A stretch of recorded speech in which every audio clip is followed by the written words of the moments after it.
come to think of Titus Andronicus as the perfect gateway drug for a lifelong addiction to Shakespeare. In fact, I start all of my Shakespeare courses with a unit on Titus because the play destabilizes my students' preconceived ideas about Shakespeare. Some students come with a hatred of Shakespeare because of the ways they encountered his works in high school, and some students come worshiping the bard because of the ways they encountered his works in high school. Either stance, disdain or worship, though, precludes close readings and original analysis. The students believe they know what Romeo and Juliet or Hamlet or Macbeth mean, but rarely do those meanings stem from the students' close engagements with the texts. So I approach the beginning of any Shakespeare class with the goal of making the students experience Shakespeare anew. I always begin by asking if any of my students have read or seen Titus Andronicus before. Typically none, or at most one, has, which means that I get to quote Betty Davis in All About Eve. Fasten your seatbelts, it's gonna be a bumpy night. I big up how weird and strange Titus Andronicus is, mentioning the extreme violence, the extreme sexual violence, and the fact that there is a biracial baby in a play written in 1592.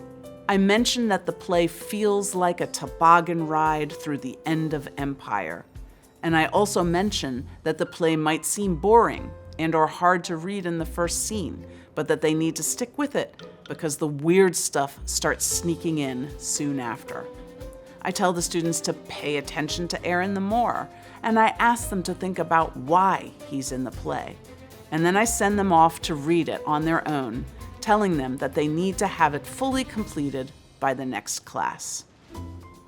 I know this approach has worked because my students tend to come back the next class fired up, expressing confusion, horror, shock, and disbelief that a Shakespeare play feels so familiar, contemporary, and yet also unknowable. Frequently, I have several students who will explicitly ask, "Why haven't I heard of this play before? Why wasn't I taught this before?"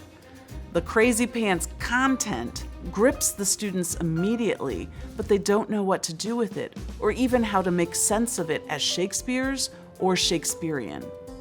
And that's when I'm able to turn to close reading and analysis. It is difficult to get students to do effective close readings and analyses of Shakespeare plays they think they know. It is very easy to get students to do close readings and analyses of a text that they cannot make sense of on their own. Some students express a frustration with not being able to puzzle out Titus Andronicus on their own, and that is the moment I long for, because I can explain that it is unreasonable to think that we could make sense of a 400-year-old text on our own. There are many lores about Shakespeare, and one of them is that his works are universal, which sometimes can be interpreted to mean that his plays are universally understandable. What Titus Andronicus helps to demonstrate to the students is that his plays are fascinating, complicated, and sometimes painfully timely. But they require a type of reading and attention that is often neglected by the familiarity of the more popular plays. The fact that race, sexual violence, and disability, topics the students assume are only contemporary, are the vital components of the narrative structure, invites them to ponder, reimagine, and reread Shakespeare communally as a class.